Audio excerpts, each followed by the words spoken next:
नमस्कार, जोहार झारखंड। यूट्यूब के इस चैनल में आप सबका स्वागत है और आपसे निवेदन है कि चैनल को सब्सक्राइब करें ताकि आने वाले सारे वीडियो आप तक पहुंचता रहे। बात देवघर विधानसभा क्षेत्र की। बाबा की नगरी, भोलेनाथ की नगरी है, तो सबसे पहले हर हर महादेव सभी को। बाबा की नगरी देवघर विधानसभा क्षेत्र अनुसूचित जाति के लिए आरक्षित सीट है, जो कि देवघर जिले के अंतर्गत आता है। लेकिन यह सीट गोड्डा संसदीय सीट के अंतर्गत आने वाले 6 विधानसभा क्षेत्रों में से एक है। देवघर विधानसभा क्षेत्र में फिलहाल कब्जा है बीजेपी के विधायक नारायण दास का, जो लगातार 2 बार से यहाँ चुनाव जीत रहे हैं और उन्होंने हराया था आरजेडी के उम्मीदवार सुरेश पासवान को, जो कि 2009 में यहाँ से जीतकर विधायक बने थे।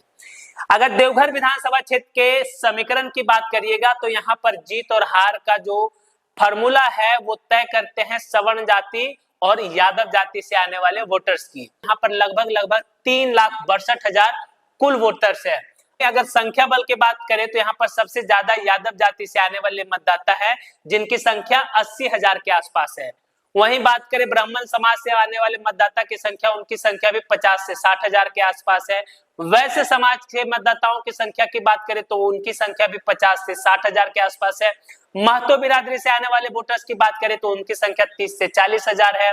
मुस्लिम समाज के वोटर्स की बात करें तो उनकी संख्या यहाँ पर 40,000 के आसपास है। तो ये यहाँ का मिला जुला समीकरण है सवर्ण समाज और वैश्य समाज, जिसे बीजेपी का कोर वोटर्स माना जाता है। यही कारण है कि लगातार 2 बार से यहाँ बीजेपी के विधायक नारायण दास चुनाव जीतते आ रहे हैं। झारखंड की राजनीति में कई बदलाव देखने को मिलेंगे। एक और बाबूलाल मरांडी की पार्टी का विलय बीजेपी में हो चुका है। टाइगर जयराम महतो की पार्टी का उदय झारखंड की राजनीति में हो चुका है और उन्होंने लोकसभा का चुनाव बड़े अच्छे तरीके से लड़ा। वहीं चंपई सोरेन झामुमो से अलग होकर अपनी नई राह अपना लिए हैं। ये सारे घटनाक्रम के बीच में क्या देवघर विधानसभा क्षेत्र का समीकरण भी बदला नजर आएगा?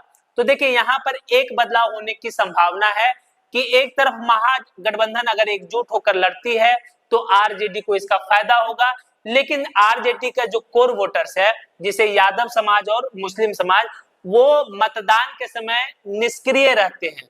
वो जिस संख्या बल के साथ देवघर में यादव समाज के वोटर्स हैं, उस संख्या के बल के साथ वो मतदान करने नहीं आते हैं, जिसका खामियाजा आरजेडी को उठाना पड़ा पिछले चुनाव में और महज 3,000 वोटों से वो हार गए थे। तो अगर वो सारे एक्टिव होते, अपने मतदाताओं को मतदान बूथ तक लाने में कामयाब होते, तो इसका फायदा महागठबंधन को होगा। वहीं बात करें बीजेपी को, तो बीजेपी का पलड़ा यहाँ हमेशा से भारी रहा है, क्योंकि यहाँ सवर्ण मतदाता और वैश्य मतदाता बड़ी बल में है। लेकिन अगर महतो समाज के वोटर्स जयराम महतो की तरफ शिफ्ट होते हैं तो इसका खामियाजा बीजेपी को उठाना पड़ सकता है और इसका महागठबंधन को फायदा हो सकता है और कांटे की लड़ाई इस बार भी देखने को मिलेगी। देवघर में एससी मतदाताओं की संख्या लगभग 52,330 बताया जा रहा है, जो कुल वोटर्स का 15% है। वहीं अनुसूचित जनजाति की बात करें तो उनकी संख्या 22,687 है, जो कुल वोटर्स का लगभग 6.5% है। मुस्लिम मतदाता की बात करें तो उनकी संख्या लगभग 38,608 है, जो कि कुल वोटर्स का 10 से 11% के आसपास है। 2005 में यहाँ से कमेश्वर नाथ दास जीते थे जनता दल यूनाइटेड के टिकट पर।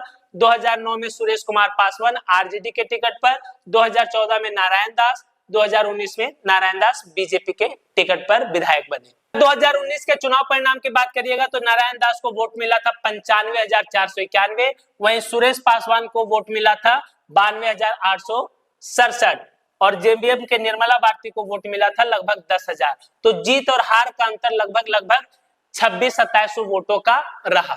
2014 की बात करें तो नारायण दास को वोट मिला था 92,000, सुरेश पासवान को वोट मिला था 46,870। उस समय निर्मला भारती झामुमो से चुनाव लड़ रही थी, उनको वोट मिला था 23,456। तो यहाँ पर जीत और हार का अंतर लगभग 45 से 46,000 वोटों से रहा था। उस समय देश में मोदी लहर भी था।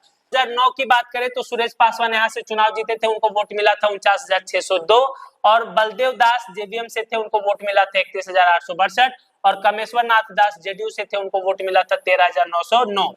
संजय कुमार लड़ रहे थे झामुमो से, उनको वोट मिला था 12,131। तो यहाँ पर सुरेश पासवान लगभग 18,000 वोटों से जीत दर्ज किए थे। देवघर विधानसभा क्षेत्र में दोनों गठबंधन की तरफ से मुकाबला वही पुराना होगा। एक तरफ आरजेडी के उम्मीदवार सुरेश पासवान होंगे तो दूसरे तरफ बीजेपी के उम्मीदवार नारायण दास होंगे जो कि मौजूदा विधायक है। लड़ाई आमने सामने की होगी, जहां पर जयराम महतो की पार्टी अगर उम्मीदवार देती है तो उनके उम्मीदवार कौन होंगे और कितने प्रभावी होंगे, ये देखने वाली बात होगी।